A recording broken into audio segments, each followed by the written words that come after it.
গতকাল রাতে আব্বা দ্বিতীয় বিয়ে করে বউ এনেছে। নতুন বউ বয়সে আমার বড় আপার সমান হবে। বড় বিষয়। অথচ এই ভয়ঙ্কর লজ্জাজনক কাজ করা আমার আব্বার মুখটা হাসি হাসি। বিন্দুমাত্র অস্বস্তি নেই, চেহারায় সুখী সুখী ভাব। তিনি বাজারের থলেটা হাতে নিয়ে রোজকার মতো আমায় জিজ্ঞেস করলেন, আইস কি মাছ আনা যায় তো দোয়েল? আমার নাম দোয়েল না, সুন্দর একটা নাম আছে আমার। ফুলের নামের নাম, যে ফুলে গন্ধ প্রচুর। ধরতে পেরেছেন তো? হ্যাঁ, জুই আমার নাম, কিন্তু বাবা আদর করে দোয়েল বলে ডাকেন। শুধু আমাকে না, আমার সব বোনদেরকে তিনি ডাকনাম দিয়েছেন। সব পাখির নামে নাম। সব বোন বললাম কারণ আমার ভাই নেই। আব্বা এখনো যাননি, সামনে দাঁড়িয়ে আছেন। মনে হচ্ছে মাছের নাম না শুনে তিনি যাবেন না। আমি শীতল সুরে বললাম, নতুন মায়ের থেকে মাছের নাম শুনে আসব। কোনো মাছ তার পছন্দের? হুনবি? তাইলে তাই করো, হুনে আয়। আব্বার চোখে মুখে গদগদ ভাব। থাকার কথাই, কারণ নতুন বউ নিয়ে তিনি গতরাতে ফিরেছেন প্রচণ্ড ভয়ে ভয়ে। ভেবেছিলেন অনেক হইচি হবে, কান্নাকাটি হবে, নাটক হবে। তার কিছুই হয়নি। আমরা বেশ স্বাভাবিক। আব্বার বিশাল বড় দুশ্চিন্তা দূর হয়েছে। আমি বারান্দা দিয়ে ঢুকে নিজের রুমে এলাম। মাথা ঝিমঝিম করছে সকাল থেকে। অথচ আব্বার আকস্মিক কাজটি আমাকে তেমন বিস্মিত করেনি। 3 দিন আগে বাজার করার কথা বলে তিনি বের হয়েছিলেন। কাল রাতে ফিরেছেন বউ নিয়ে। যেন এমন হওয়ার কথা ছিল। আব্বা যে বদলে গিয়েছিল তা বুঝতে পেরেছিলাম আমি। বুঝতে পারেনি আমার বাকি বোনেরা। আর আমার রুগ্ন মা, তারা গতরাত থেকে শ্বাস নিতে ভুলে গেছে যেন। বাকরুদ্ধ সবাই। তাদের মুখে এখনো ভাষা ফুটেনি। বেলা গড়াচ্ছে। আব্বার দ্বিতীয় বিয়ের মতো বড় মাপের খবরটা দুপুর পর্যন্ত লুকিয়ে রাখা গেল। সময় বাড়ার সাথে সাথে সেটা সমস্ত গ্রামে ছড়িয়ে পড়ল। তারপরের অংশ স্বাভাবিক। গ্রামের আনাচে কানাচে থেকে সবাই আমাদের বাড়িমুখী হওয়া শুরু করল। সামনের ছোট্ট উঠোনে তখন তুমুল ভিড়। লোকে লোকারণ্য। এক চোখে দেখতে না পাওয়া মজিদার মা থেকে শুরু করে বাদ যায়নি টুটুলের বয়স্কা দাদি। আমি বারান্দার এক কোণা থেকে সবাইকে লক্ষ্য করছিলাম। নতুন বউ উঠোনের মাঝে চেয়ারে বসে আছে। পাশের বাড়ির চাচি সবার দেখার সুবিধার্থে তাকে খোলা জায়গা বসিয়ে দিয়েছে। তাকে ভীত দেখাচ্ছে না। বর লাজুক চেহারা, ঝলমল দৃষ্টিতে এদিক ওদিক তাকাচ্ছে। সে কি জানত না যে লোকটিকে সে বিয়ে করছে তার ঘরে বড় বড় 4টে কন্যা আছে? আছে রুগ্ন দেহের এক স্ত্রী। ওড়নায় টান পড়ায় নিচের দিকে তাকালাম। পুতুল মুখে আঙ্গুল দিয়ে ডাকছে আমায়। কোলে তুলে নিলাম। ওকে, আমার সবচেয়ে ছোট বোন পুতুল। বয়স 2.5 হবে। সবেমাত্র কথা বলা শিখেছে। ওকে কাছে টেনে বললাম, পুতুল খিদে পেয়েছে? ও 2 দিকে মাথা নাড়ল। তার উত্তর হ্যাঁ নাকি না বুঝতে বেগ পেতে হলো। ওকে নিয়ে মায়ের রুমের দিকে পা বাড়ালাম। পুতুল এখনো বুকের দুধ খায়। দেখি মা একটু কাছে নেয় কিনা। মা রুম অন্ধকার করে রেখেছে। দক্ষিণের জানালাটা পর্যন্ত বন্ধ। অথচ ওই জানালা মা কোনোদিন বন্ধ করে না। ঝড় বৃষ্টির রাতেও না। ওটা বন্ধ করলে নাকি মায়ের দম বন্ধ হয়ে আসে। আজ মায়ের দম বন্ধ হয়ে আসছে না। নিঃশ্বাস আটকে আসছে না। মায়ের কাছে এগিয়ে গেলাম। মা একা নেই। তার সাথে বড় আপা আর সেজো আপা বসে রয়েছে। সবার মুখ শুকনো।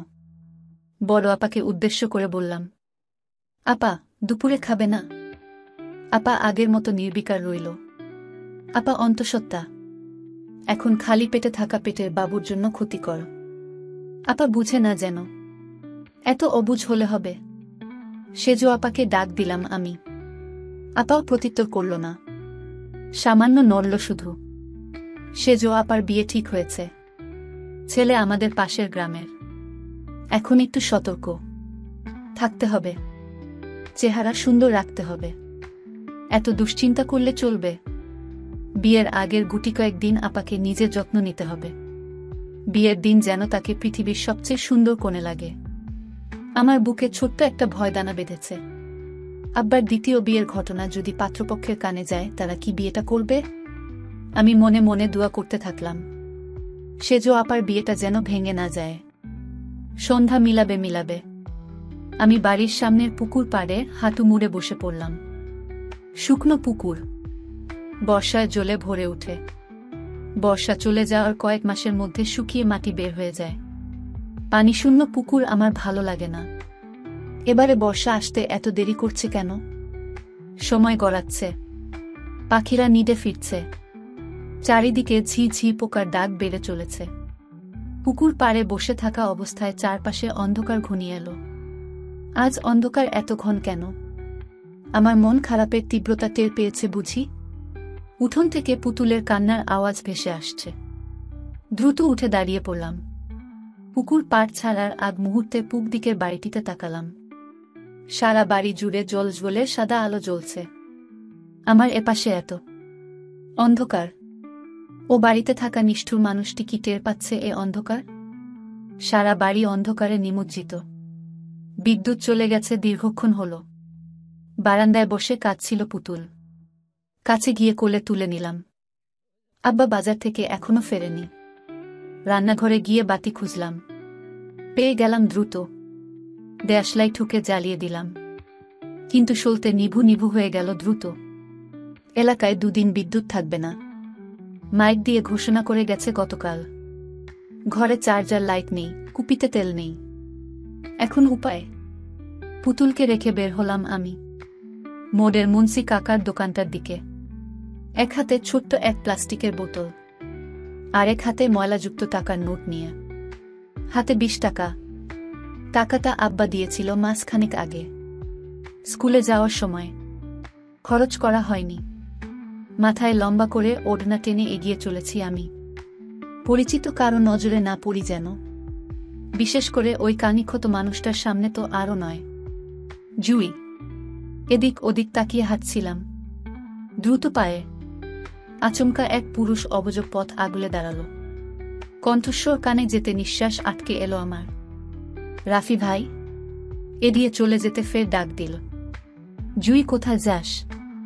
এতক্ষণে গলা উপচে কান্না পেয়ে গেল আমার। এই একটা মানুষের সামনে পড়তে চাচ্ছিলাম না, তবুও কেন এই মানুষটার সাথে দেখা হতে হবে? সারাদিনের জমিয়ে রাখা সমস্ত অভিমান উপরওয়ালার উপর গিয়ে জমল।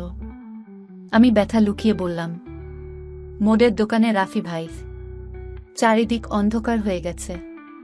এখন দোকানে কেন যাবি? রাফি ভাইয়ের কণ্ঠে চাপা রাগ আর স্পষ্ট অধিকার বোধ ফুটে উঠেছে। বিস্মিত হলাম আমি। রাফি ভাই তো এত কথা বলার মানুষ না।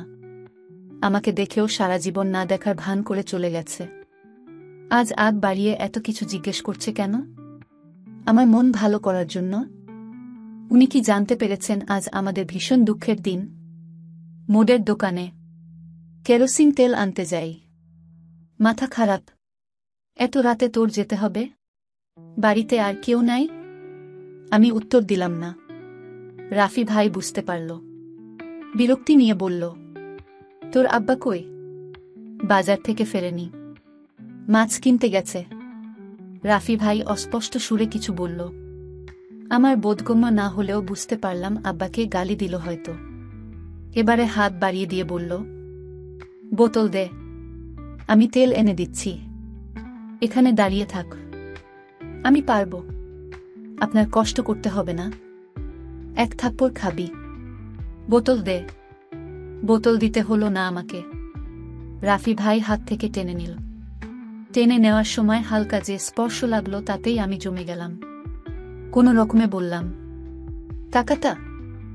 রাফি ভাই পেছন ঘুরে তাকালো। দ্বিধান্বিত কয়েক মুহূর্ত অতিক্রম হল। পরক্ষণে বাড়িয়ে রাখা হাত থেকে টাকাটা নিয়ে মোড়ের দিকে হাঁটা ধরল। আমি পাথরের মতো সেখানে নিশ্চুপ দাঁড়িয়ে রইলাম। রাফি ভাই আমার প্রথম প্রেম, আমার প্রথম অনুভূতি, আমার প্রথম আবেগ। জ্ঞান হওয়ার পর থেকে আমার সমস্ত অস্তিত্ব জুড়ে শুধু এই মানুষটার বসবাস। তাকে নিয়ে আমার শোয়ে শোয়ে জল্পনা কল্পনা। এই মানুষটাকে ভেবে আমার সকাল, দুপুর, সন্ধে হয়। এই মানুষটাকে বুকে নিয়ে আমি ঘুমাতে যাই। ঘুম ভাঙতে সর্বপ্রথম এই মানুষটার কথা মনে পড়ে। অথচ রাফি ভাই তার কিচ্ছু জানে না। কিচ্ছু বোঝে না। সে আমার বড়জোর ৩ কি ৪ বছরের বড়। কলেজে পড়ে। আমি তার কলেজের উল্টো দিকের হাই স্কুলে ৯ম শ্রেণীতে পড়ি। তাকে এক পলক দেখার জন্য কতশত পাগলামি করি। দুটো কথা বলার জন্য কতশত অপেক্ষা করি। অথচ সেই মানুষটা আজ নিজে থেকে কত কথা বলল। রাফি ভাইয়ের বাবা মা দুজনই শিক্ষিত। বাবা বড় চাকুরি করে। বাড়িতে সুবিশাল বিল্ডিং। কথাবার্তা চমৎকার। পোশাক আশাক চমৎকার। এই গ্রামের সবচেয়ে ধনাঢ্য ব্যক্তি তারা। তার সাথে আমাদের কিচ্ছু যায় না। তবুও এই মানুষটাকে নিয়ে রোজ রাতে আমি ঘর বাঁধার স্বপ্ন দেখি। তাকে নিয়ে কল্পনায় আস্ত এক সংসার সাজিয়ে বসে আছি। সেই সংসার বাস্তবে রূপ দিতে নিজেকে একটু একটু করে পরিবর্তন করছি রোজ। আব্বার নিষেধাজ্ঞা না মেনে পড়াশোনা চালিয়ে যাচ্ছি। শুদ্ধ ভাষায় কথা বলা শিখছি। আরও কত কি। আমায় তো রাফি ভাইয়ের যোগ্য হতে হবে। বুকে সাহস নিয়ে তাকে একদিন বলতে হবে, আপনাকে আমি আমার দেহমন সঁপেছি অনেক আগে। বহুদিন অপেক্ষা করেছি। এবার আমার অপেক্ষার বাগানে খিল দিন তো। বাড়ি থেকে চেঁচামেচির আওয়াজ আসছে। আব্বার জোরালো গলা শোনা যাচ্ছে। পুতুলও বিকট সুরে কান্না করছে। আর অপেক্ষা করা যায় না। রাফি ভাই এখনো ফিরছে না কেন? রাস্তার মোড়ের দিকে এক পলক তাকিয়ে উল্টো পথে দৌড়ে বাড়ি আসলাম। আব্বা রান্নাঘরের সামনে দাঁড়িয়েছিল। আমি কাছে যেতে কষে এক চর বসিয়ে দিল। ছিটকে কিছু দূর সরে এলাম। মাথা ভনভন করছে। কিছুক্ষণের জন্য চোখে অন্ধকার দেখলাম। আব্বার হঠাৎ এত রেগে যাওয়ার কারণ বুঝতে পারলাম না। কয়েক সেকেন্ডের ব্যাপার মাত্র। অথচ তাতেই লঙ্কাকাণ্ড ঘটে গেল। ব্যথা সয়ে আসতে আব্বার দিকে তাকালাম। আব্বা অশ্রাব্য ভাষায় গালিগালাজ করছে। কানে কিছুই ঢুকছে না আমার। এলোমেলো দৃষ্টিতে এদিক সেদিক তাকাতে চোখ গেল রাস্তার বেড়ার ওদিকে। রাফি ভাই বিমূর্ত হয়ে দাঁড়িয়ে আছে। কখন এলেন উনি? আমি আকুল মনে বারবার বললাম, চলে যান রাফি ভাই। দয়া করে এদিকে আসবেন না। আপনাকে যেন আব্বা না দেখে। চলে যান। রাফি ভাই আমার মনের আকুল আবেদন শুনতে পেল না। ঝাপসা চোখে দেখলাম সে রুদ্রমূর্তি নিয়ে গিয়ে